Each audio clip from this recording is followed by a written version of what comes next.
ईश्वर कौन है, भगवान कौन है और जीव कौन है? ईश्वर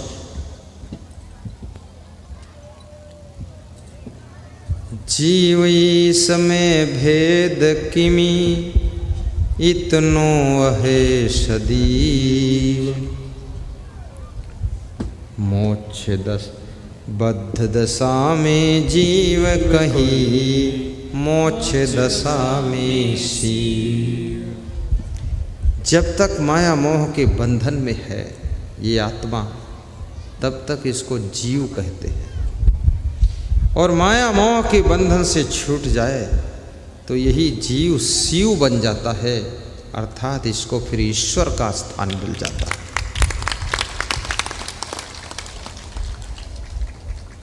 बंधन क्या है, मोक्ष क्या है?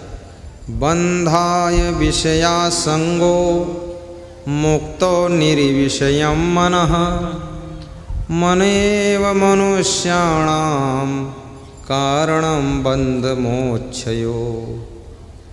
मनुष्य का मन जब विषयों में लीन होता है वही बंधन है, और जब मन निर्विषय हो जाता है वही मोक्ष है। तो मोक्ष चाहिए तो इसके लिए क्या करना पड़ेगा? यतेन्द्रिय मनोबुद्धि मुनि मोक्ष परायणः, विगतेच्छा भय क्रोधः या सदा मुक्त एव सः। यतेन्द्रिय मनोबुद्धि मुनि मोक्ष परायणः, विगतेच्छा भय क्रोधः यः सदा मुक्त एव सः।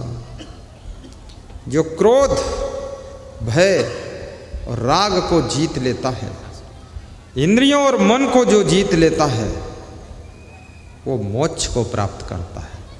मुक्तिमिच्छसि चेतात विषयान विषो त्यजे, क्षमार्जवं दयाम सत्वं शौचम पीयूषवत पीयू। चाणक्य कहते हैं, हे भाइयों, यदि तुम मुक्ति चाहते हो बस एक काम कर लेना, विषयों को विष समझकर त्याग करना, दया, क्षमा, सरलता, सत्य और पवित्रता को अमृत समझकर पी लेना, तो तुम्हारी आत्मा का मोक्ष हो जाएगा।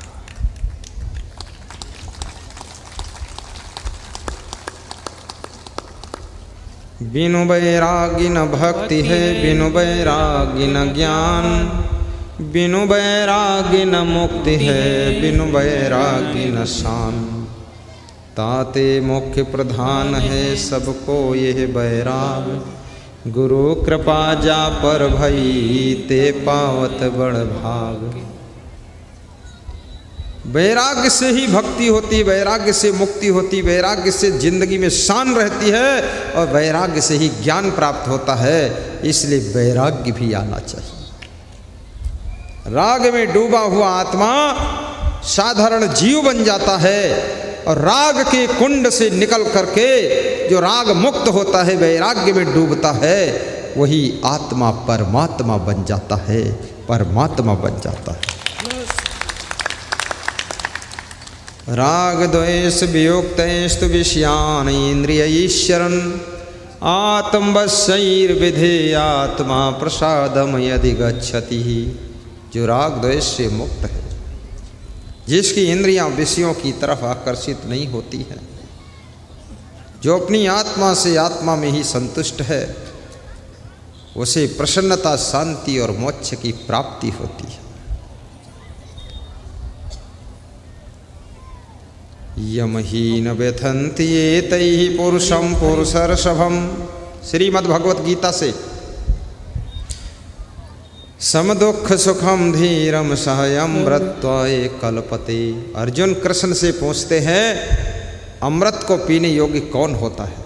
कृष्ण कहते हैं, यमहीन व्यथन्ति एतैः पुरुषं पुरुषर्षभम्, समदुख सुखम धीरम सह अमृतत्वाय कल्पते। हे अर्जुन, जिसकी इंद्रियां विषयों को देख करके व्याकुल नहीं होती हैं और जो व्यक्ति दुख और सुख में विचलित नहीं होता है वही मोक्ष का अमृत पाने के योग्य होता है। निर्माण मोहाजित संग दोषा अध्यात्म नित्या विनिवृत्त कामः द्वन्द्वैर्विमुक्तः सुख दुःख संगैः गच्छन्ति अमूढ़ा पदम अव्ययम् तत्। कौन अव्यय पद को प्राप्त करता है? अव्यय मतलब जो न घटता है न बढ़ता है, जैसा का तैसा रहता है, उसे अव्यय पद कहते हैं। अव्यय पद का मतलब होता है जो मोक्ष का पद है।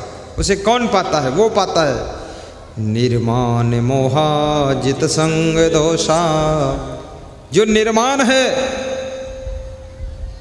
सब कुछ है लेकिन अभिमान नहीं है, वह व्यक्ति। मोहा, और जिसको मोह नहीं है, किसी से ममता नहीं है। जित संग दोषा, और जिसने आसक्ति को जीत लिया है। द्वंद्वैर में मुक्ता, जो राग द्वेष हर शोक के द्वंद्व से मुक्त है। विनिवृत्त कामः, जो संसार की कामनाओं से निवृत्त हो चुका है।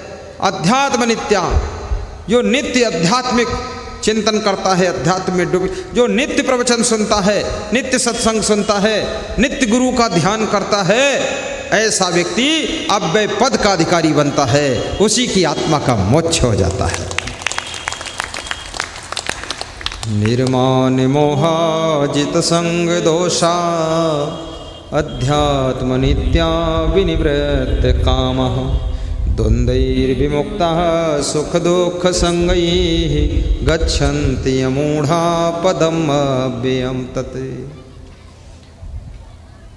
ये सब श्लोक मैंने आपको शास्त्रों से बताया।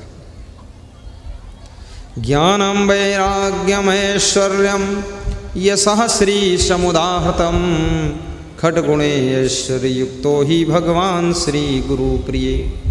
भगवत स्वरूप गुरुदेव कौन है?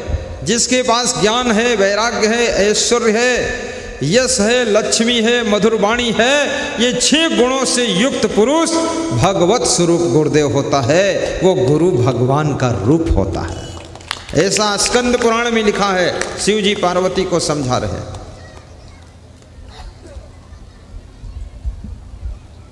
पर दुखेन यो दुखी सुखो यस्सु परश्रियः संसारे अस्मिन् विज्ञेयः साक्षात् देव हरि स्वयं। जो दूसरे के दुख में द्रवित हो जाता है, दूसरे के सुख में जो प्रसन्न होता है, वो साक्षात हरि भगवान है। इस धरती पर उसको भगवान समझना चाहिए।